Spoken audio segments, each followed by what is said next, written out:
What is up, Facebook world?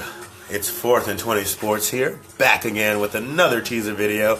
I know you're getting sick of hearing the word teaser video, but I promise you the goods are coming soon. We have our podcast on the way, hour-long content, wonderful talks. We are headed in the right direction. But today, AJ here and Max here have a great little NCAA tournament update. We're going to get your brackets headed in the right direction. That's right. We really are excited. You can see this shirt. I'm amped for March Madness. It's something I look forward to every year, and I can't wait to be sitting down and watching a bunch of these games. We're really looking forward to a lot of good opportunities for upsets. Key matchups in the first rounds alone are going to be fun to watch. We were just talking actually right before about Florida State versus Florida Gulf Coast University, a very popular pick for a possible upset. I know how this guy's going. So let's just go on into it. What do you think about this game, man? Man, okay. I don't understand. I don't understand the overratedness of. All right, bad word. They're not overrated because they are a good team, but this just reeks of hope and wishing that Florida State fails. At this team, Florida Gulf Coast is a good team, but everyone is stuck in dunk city mode, and that's not who they are. There's one guy they have that just loves to catch alley-oops.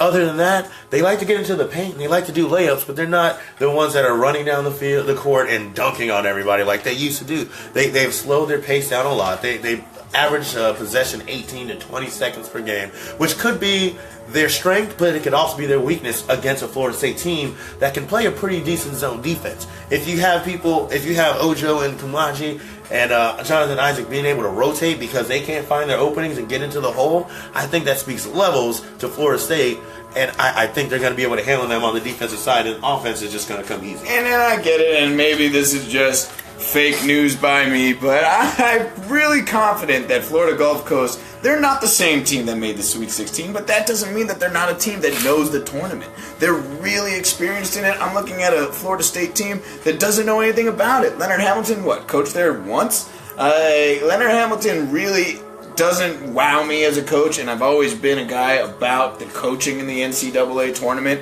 I really think that we're looking at a Florida Gulf Coast team that is now hitting its stride. They live for March. They don't care about the season. They live to make people upset, while Florida State's just happy to be there. And I like John Isaac. I love Bacon. I really think that they have both star potential, but they get so pass happy when they're not making shots. And if you're going to try and rely on Ojo to win the game, you just lost your game. I get Dwayne Bacon getting pass happy, and that's because, he went through a struggle. He had a down week or two, or maybe 3, but we don't talk about it. But Jonathan Isaac's not that guy. He is actually not pass happy, and I know that because even when he's missing shots, he's a tall J.R. Smith. He can go 0 for 9. Guess what? Shot number 10 is going up, and I know that because I beg for him in my head to pass the ball sometimes. 30% of the time it goes in. Every time. And that's what Jonathan Isaac's going to do.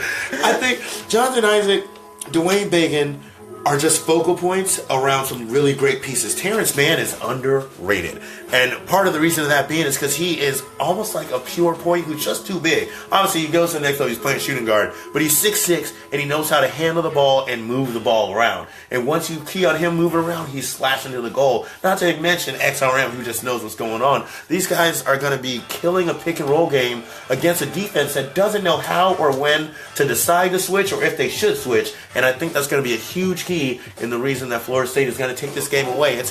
I can't see it upset here. It won't happen to me. Well, all I know is I'm about the Noles. I really like them.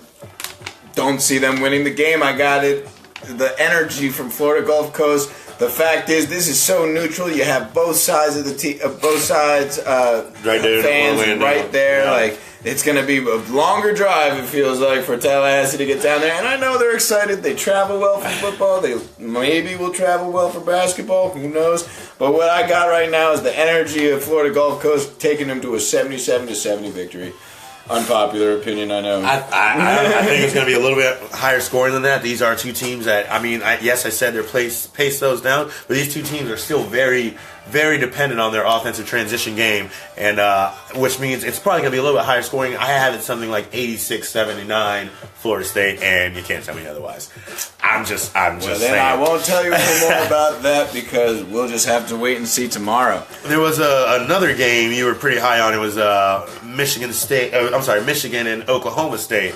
You had an interesting take on this. I really love Oklahoma State. They've got 3 players scoring over 10 points a game. I believe the lowest scoring of them was 12. But their guard play is so good. They shoot 40% from 3. They really do play great balls. Sure, they get a little turnover happy, but you got Evans, Carroll, and Forte all doing great things. I think that what I don't like about Michigan is I think that they're like this team of destiny that's just, they went through all that stuff in the Big Ten Championship, and I think that Michigan's just going to be let down.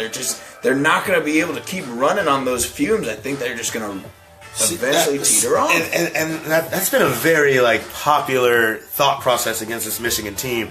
And I feel like this is not the time that a team burns out. This is the time where you're excited that you just had the run you just had, and you just take it up the stairs to the next level. They were so smoking in the Big Ten tournament. 4 days, 4 wins, much like Duke on the other side. I don't see that slowing down here. I think this is where they play off of everything they were able to do in that tournament and go crazy against this Oklahoma State team. Now, you are correct. Oklahoma State scores heavily. They score fast. They score a lot, and that will be a problem. But I've watched Michigan's defense start to look like the Michigan defense they've been looking to be all season long. Well, and that's what the thing is. Maybe they found their stride, but we've talked about, a week is a long time to not have your shot going into that hoop during a game.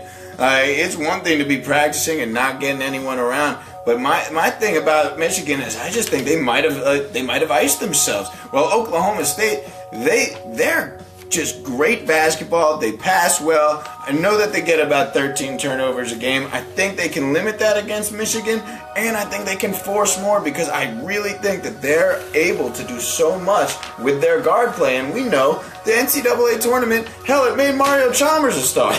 Guard play is important. A star. He made it. All right, whatever. He made a shot. But you get to see the likes of Derrick Rose, Kemba Walker, those kind of guys. They take teams that really shouldn't be all that good, and they win games. Fair. Okay. Well, all right. So, what do you have the score ending up as? I think this is going to be a little bit of a high-scoring game. I got to go in 84-79 to Oklahoma State. I agree with the high scoring. I can see this game being one of those nitty-gritty overtime style games.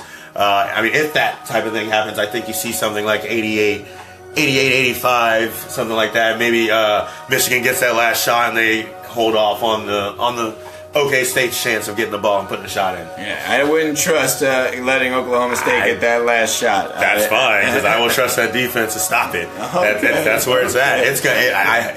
It'll have to be a very big shot, and that's what the tournament's about. So if that's how they lose, I hope that's how they lose. It had better be an in their face. You did everything you can. Kyrie on clay, big time shot, that type of thing. All right. Well, how about we talk about another big game, something that fans of this school have been waiting for forever. Northwestern finally making it to the tournament for the first time ever. Northwestern Vanderbilt. This one definitely has my interest. I'm a firm believer that Northwestern's going to pull this one out. It's that storyline, and everyone knows the NCAA tournament is about the storyline, and they had it this year. This is the guys' first time 23-win season, first time making the NCAA tournament. If there's a first time for everything, why not a first time for your first tournament win? And Vanderbilt is definitely the team that I think they can make that happen against. And I'm going with Vanderbilt. I like their three-point shooting prowess. They're very good at it. I know that they're ride or die for it. Live by the three, die by the three. They got Riley LaChance, and when he takes a chance with three, he's practically 50%. You got that stretch center at 7'1", going up against a 6'8" center at Northwestern. 6'8". That's a center now? They have a forward who's 6'8" going up on that team. At least they don't have to worry about him leaving the paint. But if that man's shooting threes, there isn't a guy who can get their hand up high enough. Draymond Green thought he was the best center in the league at 6'9". Yeah, but Draymond Green is crazy. And Derek Carden of Northwestern at 6'8", playing that middle role, playing that center role, is averaging 8 points a game and 8 rebounds a game. That is huge. With a team that shoots mostly threes, you better hope it's a long rebound or he's grabbing that board. It's easy. It is going to be easy for this man to put up a double-double possibly in this game against a Vanderbilt team that is live by the three, die by the three. You are correct. A 7'1" center, if they don't switch their defense up and they have Derek Carter playing man out there on the perimeter, yeah, you're in trouble because he's just going to dish it to LaChance, who is shooting 49-50% from three. But otherwise, if Derek Carter's in the middle, nothing's going down. He's averaging 2 blocks a game. You have these seniors and what's his name, Taphorn and Hall. Yes, making things happen. These guys have been waiting for this forever. I mean, I remember we were talking about this a little while ago. You were talking about the experience. Vanderbilt's been in the tournament. Northwestern has not. I don't think that's a big deal here because Vanderbilt has been in the tournament for all of 35 seconds? Yeah. They lasted less time than Andrew Bogut did in his Cavaliers debut, bro. I think Northwestern, they're ecstatic. These boys have been waiting for this 4 years. They finally got it, and they were the ones to make it happen. I don't see them letting that slip through their fingers. Well, and I get that Northwestern. I mean, hey, they definitely have a shot here. This is going to be a close game. It's going to be low scoring. I'm going to give it to Vanderbilt, though. I just think that when you got the threes, like, you're constantly having to come back from those. And I don't think Northwestern has what it takes. And that's why I'm going to go with, I guess, 75-73 game here. I got Northwestern, also kind of low scoring. I'm gonna go 72-68. Maybe a little low, but if down the stretch, I think it's one of those where they're struggling for buckets. Maybe 72-68, maybe a little low. I reserve the right to say. All right. Well, it doesn't matter. They'll be out in the third round. But, yeah, neither of these teams. After this game, the next team is just like, well, that was fun. That's the beauty of the first round is the not once in a blue moon are you going to see a 1 beat a 16 beat a 1, and I don't see that happening. One of my biggest upsets is Florida Gulf Coast beating Florida State. But, you got to look out for that 5-12 matchup. I know there's not a lot of time to talk about it, but I like Nevada beating Iowa State. And yes, here we go again. I'm the crazy one. I get it, but that's why it's called March Madness. I'm not going to go too hard against you. I don't agree, but I think the better 12-5 matchup to look at is Middle Tennessee State and Minnesota. Middle Tennessee State is playing some great ball. They got some guys who are combined averaging 47 points combined a game. That's ridiculous. I'm just saying. I don't want to. It all can change in one game. You're right. But that's why we talk about the 5s, the 12s. But you know what? Let's get really into it. Who do we really think are contenders for this? That's fair. We got. There's probably about 9 teams that have a chance. Yeah. But let's really talk about it. I, for one, I think if you're going to talk contenders, you can't really leave the ACC. I mean, you got UNC, you got Louisville, you got Duke. The only 2 other teams I see making a good run, Arizona and Villanova. I agree on. I agree. Yeah, there's not much more to say really. I agree. I mean, most of my contenders I'd match with. I also put Kentucky in there. And that's just because no matter what you think about Kentucky every year, there was a year where they were just horrible. That was the last time they won. This is where they do what Kentucky basketball does, and I think they will have one of the better showings. They may have a hard road. I think they may match up. They may match up with the UCLA. Hopefully that'll be a great game. We'll see how it turns out if it gets that far. But I also agree, Duke is another contender I have that I'm worried about because they have a tough bracket. And one of the teams I have looking at Duke, well, we'll get there. And mostly because this man's asking about Kansas, which is really funny because the next thing we're talking about is pretenders. Yes. And Kansas is one of my pretenders. And Kansas is a tough team. Like I like Josh Jackson, guy who's going to go early in the draft this year. Yeah. But Kansas, they're just not that good. That's not fair. That's not fair. Bill Self knows how to coach a team. I know what you mean. To almost being a contender. He knows how to get them to make other teams look good. And that's why, Kansas is a tough team to like in this tournament. So I frankly, I agree with you on Kansas being a pretender. I feel that they're a feeler pretender for me. I wish I had more reason to tell you why I don't like Kansas. I just think they're going to run into a team where they're riding high, and that team, and he'd be Purdue. With those big boys down low. And they're big. They're big. And as great as guard play can be, and it'll have to be something, if they end up playing Purdue, it'll have to be something where those guards and Bill Self make a huge adjustment in the second half. Because those big boys are coming out and they're showing you. They're going to show you why you better be knocking out threes or you're going home. And that's just Kansas on me as a pretender. Sorry. Nah, FSU's not. FSU's not a contender. FSU's exactly what you expect them to be. I think they take out FGCU. I think they beat the Xavier or Maryland team. But then they're going to run it. If that happens, they run into an Arizona team. And that Arizona team, they don't have.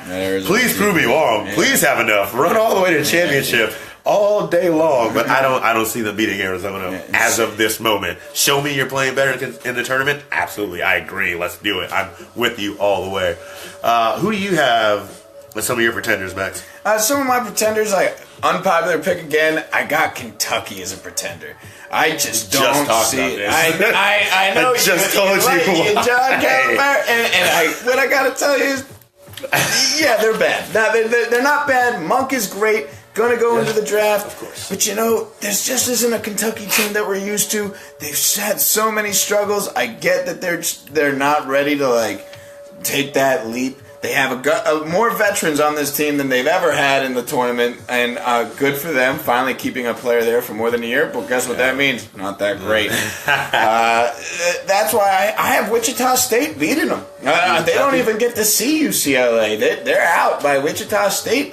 Wichita State is one of my favorite teams in the tournament every year. Yeah, I really love the way that they play ball, and it's always with a lot of heart. They shock you. Oh, yeah. They shock you. Shock. That may be the best 10 seed in the tournament. Oh yeah, by far. And that's because you're even looking at teams that for instance, Notre Dame coming in at a 5 seed. Well, I don't know. Again, that whole left side of this bracket is ridiculous. The entire side. I didn't really think about it until we filled ours out. But that left side is a gauntlet on any stage. But anyone trying to tell me that Virginia Tech should be ranked higher than Wichita State? No. No. I bet Syracuse has something to say. I bet Syracuse does. They could cry about it all the way to Greensboro. Well, all right. Well, you have any other big upsets you see happening? We know you are really high in FGCU. Whatever. FGCU. I like them, and as I said, Nevada over Iowa State. Iowa State plays a great ball right now, bro. I know, but Nevada, I just have this vibe, and Vegas likes its staters. So I'm gonna go with Nevada on that. And look out for Seton Hall beating on Arkansas. I think that's gonna happen. Seton Hall's been playing great ball. They're the ones that give Villanova a run for their money. Seton Hall's playing some great ball. I think they're going to beat Arkansas, and then unfortunately they run into a powerhouse. I don't remember exactly who's there, but I have them going on past that. Well, that's the tough part. Is that there's always going to be the Louisvilles, the UNCs out there that I had a great game against Creighton. Oh, do you think Rhode Island will be saying that? No. Creighton beats Rhode Island. No. Right, well, you know what? We're throwing them out. We might as well. We got brackets. Let's talk.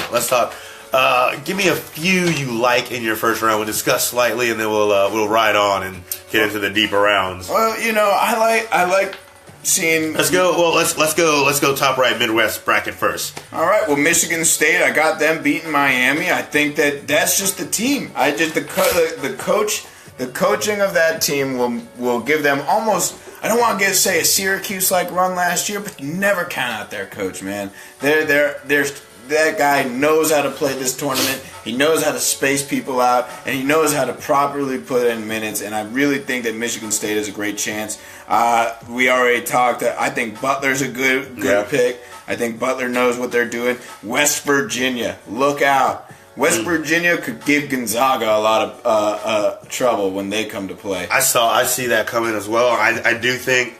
Well, actually, I don't. I lie because I actually think Notre Dame is going to be the one that is playing Zaga, and I have Zaga going on to them, and Zaga losing to Arizona. Actually, I have Arizona in my Final Four in that bracket. I have Villanova up top playing Arizona, and I also have Arizona beating. I think Arizona, I haven't talked about it much, and it's crazy because I had this whole bracket figured out until I wrote down my bracket, and now I have Arizona in the in the championship game. Championship game. I have them playing UNC. I don't know how it happened, but I do truly believe it. Like these boys have been playing. I think they're probably the best team in the Pac-12 right now. Well, I happen to contradict myself as well because I'm going back to when we had our first UNC Duke debate, and now I'm looking at my bracket. And I have Duke beating UNC in the final. I have my Cinderella beating Duke, and that was so hard to do because the way the bracket matched up, I had SMU going to Duke, and these boys have been hot. 30-4, 34-4 in that area. They had one of the hottest streaks in the midseason. And like I said, coaching wins tournaments here, and SMU is coached really well. The sad part is I have them beating Duke and then just losing to Villanova. So, like, I want Duke to be in there against UNC, that all-ACC bracket, all-ACC championship. But the way my bracket's filled out, you got to stay true to what you believe. You know, the bracket of integrity and all. And I think it's so hard to say. It's so hard to say, but I don't think they're gonna get there. It's like I don't even want to say it, you know. Oh man, this is some good stuff, man. Who do you have? Who are your Final Four? Well, here I got Villanova, Arizona, Louisville, and UNC in my Final Four, and then I have UNC against Arizona, and then I have UNC winning in the entirety. Interesting. All right, went with UNC. Weird. I know. I have Duke coming out over Nova and getting into the Final Four. I have Arizona going over Gonzaga. I have Louisville beating out Kansas, and I have UNC beating out UCLA. So basically, the thing about the tournament is as many upsets as you want to see. They're one seeds for a reason. Ones, twos, threes. These guys didn't get there accidentally. Right. I mean, it's not like Syracuse was. Apparently, Gonzaga did on your pretender watch. Well, Gonzaga 32-1. 32-1 against BYU, St. Mary's, and other teams I can't even think of the names of because they weren't even in the ACC ever. Go play Duke twice. How about it? Go play UNC once. Hey, that's a tough schedule. That's a fair team. I'd like to see Gonzaga play Miami. I gotta say though, shout out to that big boy down there in Gonzaga. I cannot remember his name. It's something with the Viking looking dude. Something with an Insky. The guy that when you go to play pickup ball, be like, that guy can't play full court. Whoa, that guy can play full court. Touche. All right, who do you have in your championship match? I got a rematch that everyone wants to see in Duke UNC, and this time you have Duke I'm UNC. picking Duke. So I wanted to end here, but so when I came to you last ACC game of the season and told you watch out for Duke, this is where they start, and you didn't believe me, and you were correct. What has changed? What has changed that now Duke is everything? Sorry, folks at home. Duke has just found a new pace of play. They finally have solidified, as we went over how they had 9 different starting lineups, well, now they have a good one. Yeah. And they're finally working with it. Well, it was undecided at that time, and that good one didn't beat them until the tournament. That's fair. And you never count out Coach K. Don't. Coach K knows what he's doing, and if it means getting Grayson Allen to be crazy and score points that he hadn't been scoring in weeks, well, you know what? He finally figured out how to motivate him. You got Cool Hand Luke from Duke going out there, hitting his threes, and I don't think there is a better two-way player in college basketball right now than Tatum. Now, I know Lonzo Ball is great, and I know how good that kid from Washington is. Not enough to know his name, but I just think the way that Tatum is playing, he's tournament ready. He's going to help those guards get open for 3. And I like Duke. I don't like Grayson. I'm happy. I like Duke. I'm happy. I'm happy one of us put it on there. I wanted to, couldn't make it happen. I just have this feeling about SMU. Man. These boys have been good for a while, and I think they're going to finally get ready to show it. And I also think this may be their last chance to show it, and that's kind of why I'm really high on them, to be honest. All right, well, we talked your ear off, and we thoroughly enjoyed it. We appreciate y'all looking. This is, again, just a teaser. we are coming at you guys with so much topics. We're going to be definitely getting into NBA playoffs when they start. The draft, we're going to be covering that. We cannot wait for real football, but we don't want to get y'all too excited. But we got videos coming. Guys, go on Facebook, like the page, follow the page, get us on Twitter at 4th and 20 Sports. Also, these little dandies, these brackets, get on our page, direct message us your picture, your bracket, the best bracket. We have a point system and everything. The best bracket will be getting a $25 gift card to Moe's and a $25 gift card to the Brass Tap, which you can use whenever. Worst case scenario, it's for fun. It's a lot of fun. And remember, we came to you with all this information, but we all suck at picking NCAA brackets. There are going to be millions and millions of brackets made this year. Not one of them's going to be winning. So don't be afraid. Don't think that you're going to lose, because at any moment you could go on that crazy streak and win it. We want all of your brackets in. We really appreciate all of you guys following us. We can't wait to talk to you more about this stuff. Yeah, I've been AJ. And I'm Max. Thanks a lot, guys. Have For a the great 20 one. Sports. Oh.